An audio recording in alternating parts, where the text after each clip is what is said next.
Hello বন্ধুরা, কেমন আছো তোমরা সবাই? আশা করি তোমরা সবাই ভালো আছো। ভগবানের কৃপায় যে যেখানে আছো ভালো থেকো, সুস্থ থেকো, এই কামনাই করি। মামনের মনের কথাতে তোমাদের সকলকে সুস্বাগতম।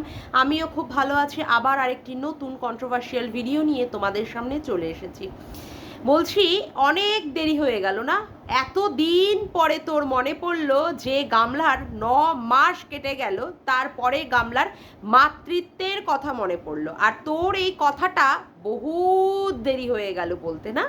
মানে ওই যে একটা প্রবাদ বাক্য আছে না, যে গাধা সেই জল খায়, সেই জলটাকে কি করে খায়? ঘোলা করে খায়। মানে জলটাকে ঘোলা করে করে করে করে খায়।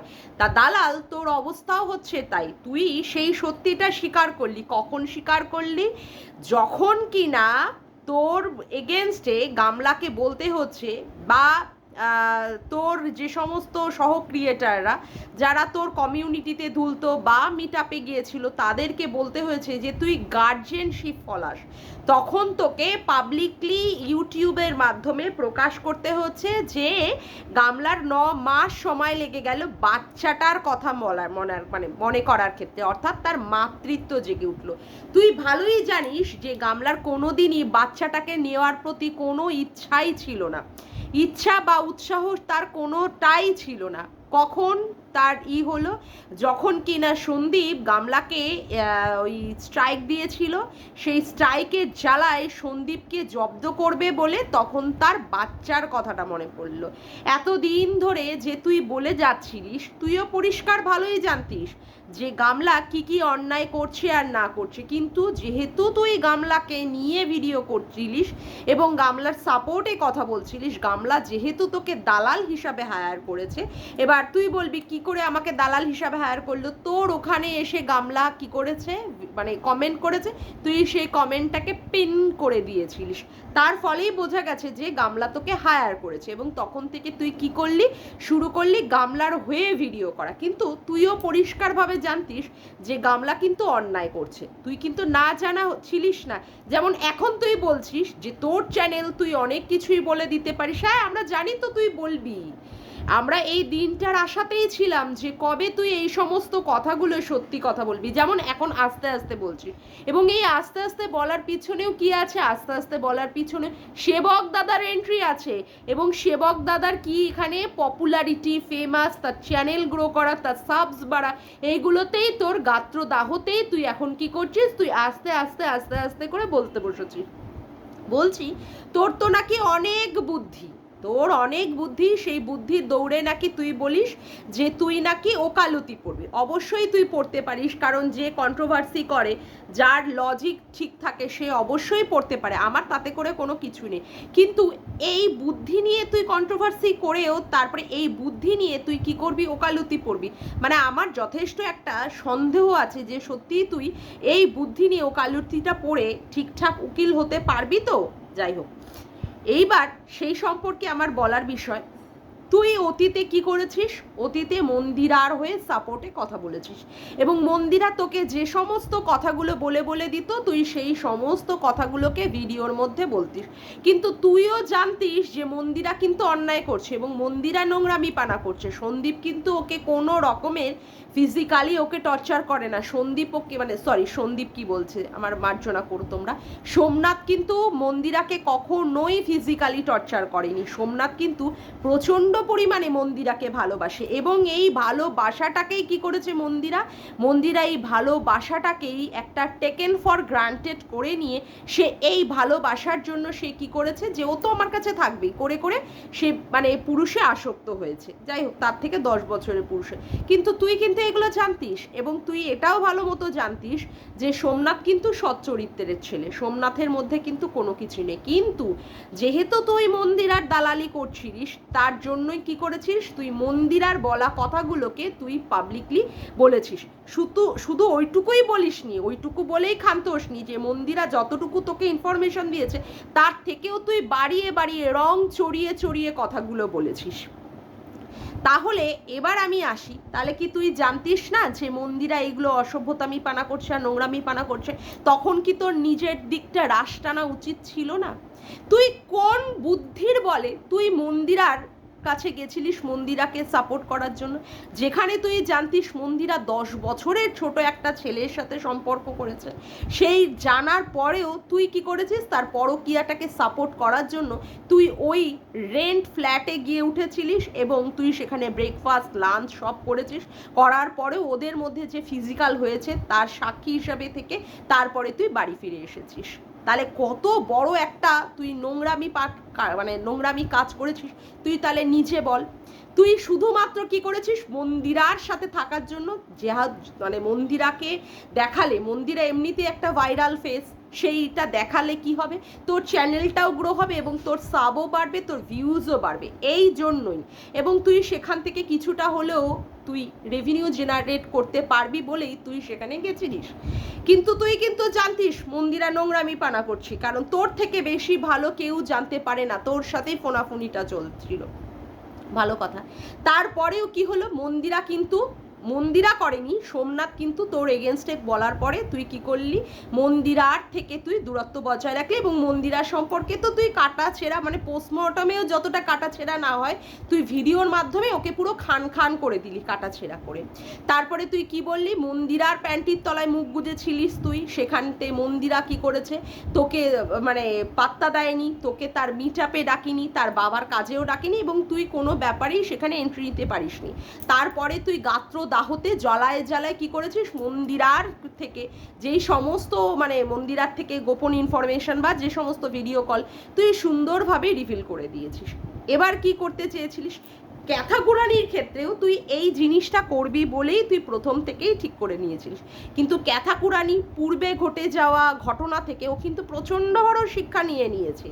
আজকে মন্দিরা ছিল বলে কিন্তু ক্যাথাকুরানি এতটা বুদ্ধি জোগাড় করতে পেরেছিল। ক্যাথাকুরানি কিন্তু তোকে ভালোভাবে অবজার্ভ করেছিল, তোকে ভালোভাবে চিনে ফেলেছিল যে তুই কোন লেভেলে গিয়ে তুই বিক্রি করতে পারিস মানুষকে। কারণ বিক্রি করার ব্যাপারটা তুই ভালো জানিস, যেই বিক্রি কিনা তুই অতীতে মন্দিরাকে করেছিস এবং সেখান থেকে তুই কি করেছিস, টাকা পয়সা ইনকাম করেছিস, সেই বুদ্ধিটা কিন্তু নিয়ে রেখে দিয়েছিল। তুই কিন্তু জানতিস যে এই যে মেয়েটি, এই যে ক্যাথাকুরানি 24টা বছর বয়সে এ কিন্তু নোংরামি বানা করছে। কারণ তুই তোর ভিডিওতে বলেছিস যে ক্যাথাকুরানি কিন্তু ওই ল্যাটার সাথে ফিজিক্যাল হয়েছে। তারপরেও জানার পরেও তুই কি করেছিস, তুই ক্যাথার হয়েই দালালি করে গেছিস।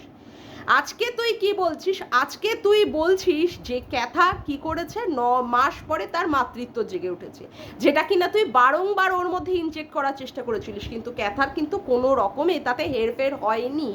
আজকে সমাজসেবক দাদার এন্ট্রি হয়েছে, সমাজসেবক দাদা তোরই কথাতে শুনছি, সমাজসেবক দাদা সবাইকে ফোন করে করে তার দলের মধ্যে নিতে চেয়েছে এবং সমাজসেবক দাদা কি করেছে, তার নিজের পরিচিতি বাড়াতে চেয়েছে, তার ভিউজ, তার পাবলিসিটি, তার সব কিছুই করতে চেয়েছে, যেটা তুই বুঝতে পারছিস। এবং সেখানে কি করেছে, সেখানে তোকে সাইড করে দিয়েছে। আজকে এই যে সাইডের যে জ্বালা, আজকে যে তোকে একদম কোণঠাসা করে দিয়েছে, এই কোণঠাসার জ্বালায় তুই এখন পরপর করে সত্যিগুলোকে প্রকাশ করতে বসেছিস। তাহলে তুই ভাব তুই কত বড় অসভ্য আর কত বড় হতচ্ছাড়ি মহিলা। তুই কিন্তু জানতিস, তুই ভালো মতোই জানতিস যে ক্যাথা নোংরামি পানা করছে। তারপরেও তুই অতীতে যে মন্দিরার সাথে যে ঘটনাগুলো ঘটিয়েছিলিস তুই এর ক্ষেত্রেও ঘটাতে চেষ্টা করেছিলিস, কিন্তু এ তোকে সেই সুযোগটা দেয়নি বলে আজকে এ বলতে বসেছে যে গার্জিয়ানশিপ ফলাচ্ছে, তাতে করে তোর জ্বালা লাগছে। এটা তো একদম ক্যাথা ঠিক করে বলে দিয়েছে। ক্যাথা কোন উকিল রাখবে, ক্যাথা কোন সমাজসেবক দাদাকে রাখবে, সেটা নিশ্চয়ই তোর কাছ থেকে জেনে নেবে না। সে একটা আলাদা একটা মানুষ, সে কি করবে না করবে। হ্যাঁ তুই এবার বলবি হ্যাঁ আমার সঙ্গে ফোনে কথা বলেছে, আমাকে বলতে বলেছে, তোকে ফোনে কথা বলেছে, তোকে বলতে বলেছে, তুই কেন সমস্তগুলোর মধ্যে নিজেকে ইনভলভ করিয়েছিস? তোর তো এত বুদ্ধি যে এই বুদ্ধির দৌড়ে তুই কি না ওকালতি পড়বি। তুই কি বুঝিসনি যে এবারও ক্যাথা ঠিক মন্দিরার মতো গেম সাজাচ্ছে? মানুষ একবারে ঠেকে শেখে, তোর তো দেখি বারেও তুই ঠেকে শিখতে পারিস না। মানে কথায় আছে যে ন্যাড়া বেলতলায় যায় একবার, তুই তো দেখি সেইখানে বারবার যাস নিজের মুখটা পোড়াতে। তারপরেও তুই কি বলিস, তুই বোকা। তুই কেন এই ক্যাথার কথাতে তুই সায় দিয়েছিলিস? ক্যাথা যে এইরকম নোংরামি পানা করছে, এই নোংরামির জন্য ও সংসারে থাকবে না বলে বেরিয়ে গেছে, কমিউনিটি পোস্ট দিয়ে দিয়েছে, কেন তুই সেখান থেকে নিজেকে সরিয়ে নিয়ে আসিসনি? আজকে সমাজসেবক দাদা তোকে সাইড করে দিয়ে এই চুনা মুনা অমুক তমুককে নিয়ে নিজের একটা সংগঠন বাহিনী তৈরি করেছে, যেখানে তোকে পাত্তা দিচ্ছে না, তোকে না পাত্তা দিয়ে সে তার ক্লায়েন্টকে পাত্তা দিচ্ছে। সেইখানে কি হয়েছে, তোর জ্বালা লাগছে, তুই সেই জ্বালায় গাত্রের যে জ্বালা, সেই জ্বালাতে তুই কি বলছিস, সেই দাদা খাইয়েছে, খাইয়ে আবার 3200 টাকা বিল দিয়েছে, সেখানেও সে বলতে বসেছে। এই রকমভাবে কেউ বলে? তুই মনে হয় অতীতের কথাগুলো ভুলে যাচ্ছিস না? তোর জন্মদিনে তুই সোমাদি গীতাদিকে নেমন্তন্ন করেছিলিস, সেখানে তুই কি কি খাইয়েছিস, কি কি করেছিলিস, সেই সমস্ত কথাও কিন্তু তুই সোমাদিকে দিয়ে খোটা দিয়েছিলিস। সেই কথা ভুললে চলবে না। আজকে তুই সমাজসেবক দাদার এগেইনস্টে খেপে গেছিস। আমি সমাজসেবক দাদাকে কোনো সময় ক্লিন চিট দেবো না। সে যে 1 নম্বরের বজ্জাত ব্যাটা ছেলে, সে যে 1 নম্বরের হারামিয়া, সে যে 1 নম্বরের ঢ্যামনা, সেটা আমরা বুঝতে পেরে গেছি। কারণ ক্যাথাকে পরিষ্কার করে দিতে বলেছে যে তুমি বলে দাও যে আমি তোমার সাথে নেই। নিজেও একটা কমিউনিটি পোস্টের মাধ্যমে বুঝিয়ে দিয়েছে যে সে ক্যাথার হাত ছেড়ে দিল, অথচ তলে তলে যে তলসা শয়তানিপানা করে গেছে, এখন তো সেটা পরিষ্কার বুঝতে পারছি। এবং সে যে তার ক্লায়েন্টকে পুরো মাথা মুড়িয়ে খাচ্ছে। হ্যাঁ, এখন বাচ্চা পাবে কি পাবে না সেটা আলাদা পয়েন্ট, সেটা আলাদা একটা পয়েন্ট অফ ভিউ, আমি সেই দিকে যাচ্ছি না। কিন্তু উনি যে ওকে মনিটরিং করছে বা এই মনিটরিংয়ে অনেকেই ওনাকে সাপোর্ট করছে, সেটা তুই মেনে নিতে পারছিস না। আজকে তুই বলছিস ঝাড়গ্রামের যে তোর উকিল আছে বা তোর লিগাল অ্যাডভাইজার আছে তাদের দিয়ে, তুই ঝাড়গ্রামেরই বা কেন কথা বলছিস? তুই তোর সুপ্রিম কোর্টে যে মানে এটা নিয়ে তুই লড়ছিস, যেই কেস দুটো নিয়ে লড়ছিস, তুই তাদের দিয়ে উকিলকে দিয়ে তুই কেন হায়ার করাতে চাসনি? আর এটা একটা কথা যে তুই তোর সাথে ফোনাফুনি করছে বলে তুই তাকে মনিটরিং করবি, তুই তাকে রেগুলেটিং করবি, তুই তাকে গাইড করবি, তোর সমস্ত মানে কি বলবো, তুই সেখানে সমস্ত দিকে তাকে হাতের মুঠোর মধ্যে করে রাখবি, এটা তো ঠিক না। যেটা তুই মন্দিরার ক্ষেত্রে করেছিস, মন্দিরা তোর বশে হয়ে সোনা দীপ ভাই বলে তোকে ডেকে তুই যা বলতে বলেছিস, যা করতে বলেছিস সেটাও করেছো, আবার উপরন্তু ও তোকে যা বলতে বলেছিস তুই সেগুলো বলেছিস, তার থেকে আরো বেশি চড়িয়ে চড়িয়ে বলেছিস। সেটা যে তুই ক্যাথার ক্ষেত্রে করতে পারবি, এটা তো ঠিক জিনিস নয়। আজকে ক্যাথা তোকে বলছে যে তুই লোকের মাথায় কাঁঠাল ভেঙে খাস, তুই সমস্ত কিছু করছিস ভিউজের জন্য। আজকে এই যে সত্যি কথাটা বলে দিচ্ছে যে তুই গাইডেন্স মানে ফলানোর চেষ্টা করছিস, তার জন্য কিন্তু তুই এই জ্বালায় জ্বালায় তখন এখন তুই সমাজসেবক দাদার কথা বলছিস। তোরা তো আগে থেকেই জানতিস যে সমাজসেবক দাদা এর পিছনে রয়েছে। আজকে তো সমাজসেবক দাদার সম্পর্কে এই ধরনের কথাগুলো বলার দরকার কি ছিল? তুই তো আগে থেকেই জানতিস। যখন সমাজসেবক দাদা কমিউনিটি পোস্টটা দিল তখন থেকেই তো তুই জানতিস যে সমাজসেবক দাদা মিথ্যে করছে, সমাজসেবক দাদা এটা লোককে মানে চিটিং করছে, সমাজসেবক দাদা পিছনে রয়েছে। তখন তুই কেন বলিসনি? তখন তুই এই কথাগুলো কেন বলিসনি? আজকে কেন তোর এই কথাগুলো বলতে হচ্ছে? এত দিন পরে তোর কেন বলতে হচ্ছে যে সমাজসেবক দাদার তার ক্লায়েন্টের মাথায় ঘোল ডালছে, ওখান থেকে পয়সা খিচে খিচে নিচ্ছে? কেন বলছিস? যেই দিন সমাজসেবক দাদা কমিউনিটি পোস্টের মাধ্যমে জানিয়েছিলেন যে তিনি গামলার হাত ছেড়ে দিলেন, তোরা তো সবাই জানতিস যে সমাজসেবক দাদা ওর পাশে আছে, তখন কেন কথা বলিসনি? এখন তোমার লেজে পা পড়েছে, এখন তোমার মানে স্বার্থে ঘা লেগেছে, এখন তুমি দেখছো চুনা দিদি এগিয়ে যাচ্ছে এই ব্যাপার নিয়ে, সমাজসেবক দাদার পাবলিসিটি হয়ে যাচ্ছে, এখানে তোমার কোনো গুরুত্ব থাকছে না। তার জন্য কি করেছো তুমি? তার জন্য জ্বালায় জ্বালায় তুমি এই সমস্ত কথা সমাজসেবক দাদার এগেনস্টে বলতে বলেছো। কি বলছো? সঙ্গীতা ম্যাডাম যেটা পারেননি সমাজসেবক দাদা সেটা করে দেখাচ্ছেন। এটা আগে কেন বলনি তুমি? আমার প্রশ্নটা সেটাই। এটা তুমি আগে যে দিন থেকেই ঘটনা ঘটেছিল তখন থেকে তুমি কেন গামলার হাত ছেড়ে দাওনি? গামলা নিজে একটা কি বলবো, একটা স্বতন্ত্র ক্রিয়েটার এবং সে যথেষ্ট বুদ্ধি রাখে। তুমি যখন দেখছো যে এদের মধ্যে এ ধরনের অসভ্যতামি আর নোংরামি পানা চলছে, তুমি নিজেকে কেন সেফ সাইডে নিয়ে আসনি?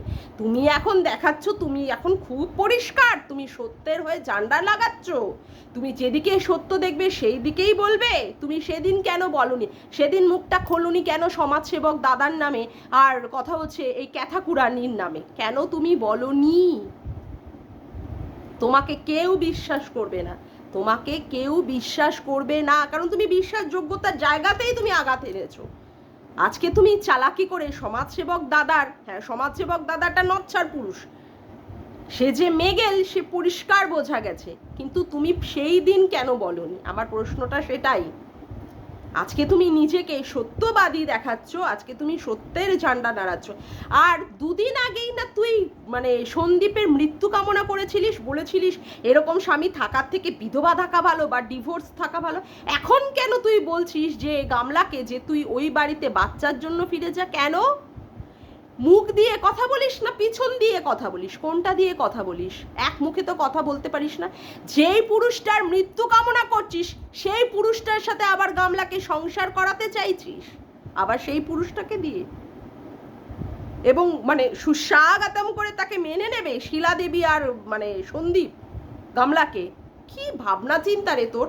তুই যে পুরোপুরি ক্র্যাক মাল, পুরোপুরি তার কাটা মাল, তোর কথাবার্তাতে পুরো পরিষ্কার বোঝা যায়, পরিষ্কারভাবে বোঝা যায় যে তুইও একটা ক্র্যাক মাল, আর তুইও হচ্ছিস দোগলা মাল, বুঝেছিস?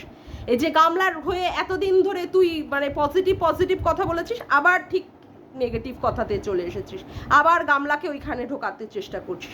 এই দুদিন আগে ভাইয়ের স্ট্রিম লাইভে উঠেছিলিস, হ্যাঁ স্ট্রিম লাইভে উঠেছিলিস, এখন আবার দুদিন পরেই আবার কি করছিস? ভাইয়ের এগেনস্টে তুই নোংরা কথাবার্তা বলতে বসেছিস। এখন তোর কাছে মরকট আবার হয়ে গেছে, মরকট। দোগলা, তুই ভালো জানিস দোগলামিটা কাকে বলে, সেই জন্য তুই দোগলাগুলোকে আইডেন্টিফাই করতে পারিস, বুঝলি কি না? আইডেন্টিফাই করতে পারিস। আজকে এসেছে, আজকে দেখছে যে সমাজসেবক দাদার পাবলিসিটি হয়ে যাচ্ছে, সাবস বাড়ছে, হ্যাঁ সমাজসেবক দাদাকে নিয়ে মেয়েরা গদগদ হচ্ছে, ওর দলের মেয়েটাই, এবং গামলাও সেখানে সমাজসেবক দাদাকে পাত্তা দিচ্ছে, ওর পাত্তা পাচ্ছে না, তাই জ্বালায় ও আজকে এই সমস্ত কথাগুলো বলতে বসেছে। এটা তো পরিষ্কার বোঝা যাচ্ছে, এটা তো সোজা সাপটা হিসাব। সত্য কথা বলতে বসেছে, সত্য কথা। হায় রে আমার সত্য রে। যাকগে, আজকের মতো ভিডিওটা আমি এখানেই শেষ করলাম। আমার ভিডিওটা যদি তোমাদের ভালো লেগে থাকে তবে অবশ্যই একটি লাইক করো, কমেন্ট করো, শেয়ার করো, আর চ্যানেলটিকে বেশি বেশি করে সাবস্ক্রাইব করে রেখো, আর অল নোটিফিকেশান বেলটিকে অন করে রেখো এরকম নতুন ভিডিও পাওয়ার জন্য। আজকের মতো আসি বন্ধুরা, আবার দেখা হচ্ছে একটি নতুন ভিডিওর সাথে। Bye, tata.